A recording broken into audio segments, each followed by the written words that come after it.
ಆದ್ರೂ ಈಗ 2 ಇಯರ್ಸಿಂದ ಕಷ್ಟಪಟ್ಟು ಓದ್ಬಿಟ್ಟು ಎಕ್ಸಾಮ್ ಬರೆದು ಈಗ ಎಕ್ಸಾಮ್ ಬರೆದ್ಮೇಲೆ ಪ್ರೊವಿಷನಲ್ ಲಿಸ್ಟ್ ಫೈನಲ್ ಲಿಸ್ಟ್ ಎಲ್ಲದರಲ್ಲೂ ಸೆಲೆಕ್ಟ್ ಆಗಿ ಈಗ ಆಲ್ರೆಡಿ 1 ವೀಕ್ ಆಯಿತು ನಮ್ಮ ಸೆಲೆಕ್ಷನ್ ಲಿಸ್ಟ್ ಬಂದು ಲಾಸ್ಟ್ ಫ್ರೈಡೇ ಬಂದಿದ್ದು.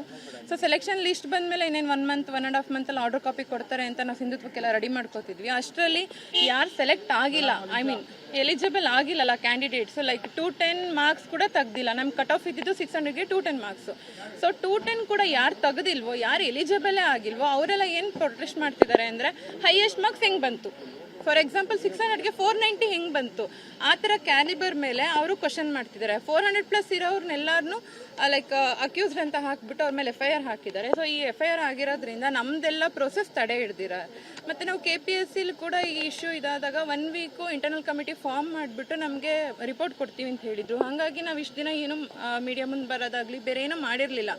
ಹಂಗಾಗಿ ಈಗ ಎಲ್ಲದು ಪ್ರೋಸೆಸ್ಸು CIDಗೂ ಕೊಟ್ಟಿದ್ದಾಯಿತು, ಎಲ್ಲ ಆಗಿದೆ. ಹಾಗಾಗಿ ನಮಗೂ ಕೂಡ ಪ್ರೋಸೆಸ್ ಲೇಟ್ ಆಗ್ತಿದೆ. ಈಗೇನು ನಾವು ಇನ್ನೊಂದು 1.5 ಮಂತಲ್ಲಿ ನಾವು ಗೌರ್ಮೆಂಟ್ ಜಾಬ್ ಆಯಿತು, ನಮ್ಮದು ವೆಟರ್ನರಿ ಆಫೀಸರ್ ಸೆಲೆಕ್ಷನ್ ಆಯಿತು, ನಾವು ಎಲ್ಲ ಸೇಫ್ ಆಗ್ತೀವಿ, ಸೆಟಲ್ ಆಗ್ತೀವಿ ಅಂತ ಇರುವಾಗ ಮತ್ತು CID ತನಿಖೆ ಆಗಿ ಅದು ತುಂಬ ಲ್ಯಾಗ್ ಆಗಿ ಈಗ ಅದು ಎಷ್ಟು ದಿನ ಆದರೂ ಆಗ್ಬೋದು. ಫಾರ್ ಎಕ್ಸಾಂಪಲ್ 6 ಮಂತ್ಸ್ ಆದರೂ ಆಗ್ಬೋದು, 1 ಇಯರ್ ಆದರೂ ಆಗ್ಬೋದು, 2 ಇಯರ್ಸ್ ಆದ್ರೂ ಆಗ್ಬೋದು. ಹಂಗೆಲ್ಲ ನಮ್ಮದು ಈಗ ಎಲಿಜಿಬಲ್ ಕ್ಯಾಂಡಿಡೇಟ್ ಆಗಿ ನಾವು ಸೆಲೆಕ್ಟ್ ಆಗಿ ಕೂಡ ನಮ್ಮ ಪ್ರಯತ್ನ ಕೂಡ ವ್ಯರ್ಥ ಆಗ್ತಿದೆ.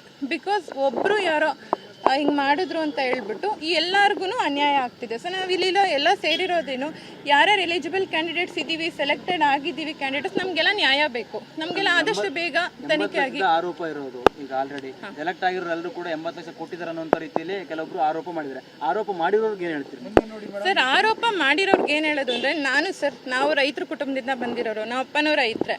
ನಾವೆಲ್ಲ ಆಲ್ಮೋಸ್ಟ್ ವೆಟರ್ನರಿಲಿ ಏನಿದೆ ಅಂದರೆ ಲೈಕ್ 50% ಅಗ್ರಿಕಲ್ಚರ್ ಕೋಟಾ ಇರುತ್ತೆ. ಅಗ್ರಿಕಲ್ಚರ್ ಕೋಟಾ ಯಾರಿಗೆ ಕೊಡ್ತಾರೆ? ಫಾರ್ಮರ್ ಮಕ್ಳಿಗೆ ಮಾತ್ರ ಕೊಡೋಕ್ಕೆ ಸಾಧ್ಯ.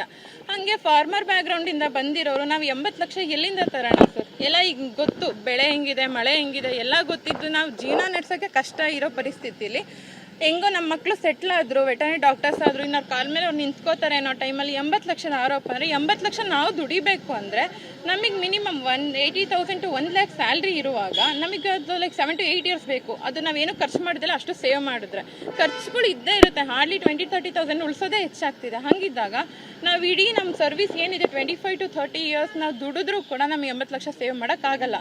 ಹಂಗಿದ್ದಾಗ 80 ಲಕ್ಷ ಆರೋಪ ಹೆಂಗೆ ಸರ್ ನಾವು ಸ್ವೀಕರಿಸೋಣ? ಸ್ವಲ್ಪ ಅದರಲ್ಲೂ ಲಾಜಿಕ್ ಇರಬೇಕು. ಅವ್ರು ಮಾತಾಡಬೇಕಾದ್ರೆ 400 ಪೋಸ್ಟ್ ಕರೆದಿದ್ರು. ಈಗ ಜಸ್ಟ್ ಅವರು ನಾವು ಫಿಲ್ ಆಗಿರೋದು 329 ಮೆಂಬರ್ಸ್ ಮಾತ್ರ, ಅದರಲ್ಲೂ 71 ಬ್ಯಾಕ್ಲಾಗ್ ಉಳಿದಿದೆ.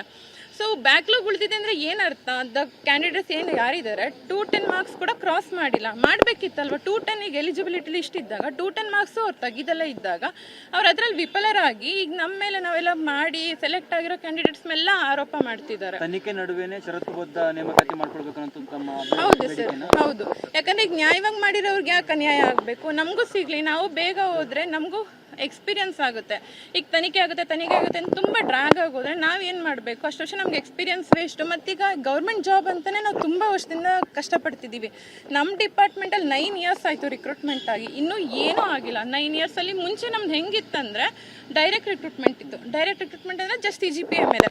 ಸೊ ಅವಾಗ ಏನು ಮಾಡಿದ್ರು, ಯಾರು CGPA ಕಮ್ಮಿ ಇರುತ್ತಲ್ಲ ಅವರು ನಾವು ತಗೋತೀವಿ ಎಕ್ಸಾಮ್ ಬರೆದು ಅಂತ KPSC ಕೊಟ್ಟರು. ಈ KPSC ಅವ್ರು ಎಕ್ಸಾಮ್ ಮಾಡಿದ್ರೆ ಇದರಲ್ಲೂ ಅವ್ರು ಬಂದ್ಬಿಟ್ಟು ನಾವು ಸೆಲೆಕ್ಟ್ ಆಗಿಲ್ಲ ಅಂತೇಳಿ ಸೆಲೆಕ್ಟ್ ಆಗಿರೋರ ಮೇಲೆ ಆರೋಪ ಮಾಡಿದ್ರೆ ಮತ್ತು ನಮಗೆ ಅನ್ಯಾಯ. ಅದು ಸಿಗುತ್ತೆ ಅಂತ ನಾವು ಯಾವ ಕಡೆನೂ ಫೋಕಸ್ ಮಾಡೋಕ್ಕಾಗ್ತಿಲ್ಲ. ಈಗ ಫಾರ್ ಎಕ್ಸಾಂಪಲ್ ಕೆಲವೊಬ್ಬರೆಲ್ಲ ನಾವು ಪ್ರೈವೇಟಲ್ಲಿ ಎಸ್ಟಾಬ್ಲಿಷ್ ಆಗ್ತೀವಿ ಅಂತಾರೆ, ನಮ್ಗೆ ಅಲ್ಲೂ ಹೋಗೋಕ್ಕಾಗ್ತಿಲ್ಲ. ಬಿಕಾಸ್ ಗೌರ್ಮೆಂಟ್ ಜಾಬ್ ಸಿಗುತ್ತೆ ಅಂತ ಇದೇ ಉದ್ದೇಶದಿಂದ ಕಾಯ್ಕೊಂಡು ಕೂತಿದ್ದು ಈಗ ಇದು ಇಲ್ಲ ಅದು ಇಲ್ಲ ಅಂದರೆ ಒಂಥರ ನಮಗೆ ಅಡ್ಗೋಡೆ ಮೇಲೆ ದೀಪ ಇಟ್ಟಂಗೆ ತಿರುಶಂಕು ಸ್ಥಿತಿಯಲ್ಲಿ ಇದ್ದೀವಿ ನಾವು. ಸೊ ನಮಗೆಲ್ಲರಿಗೂ ನ್ಯಾಯ ಬೇಕು ಸರ್. ನನ್ನ ಹೆಸರು ಡಾಕ್ಟರ್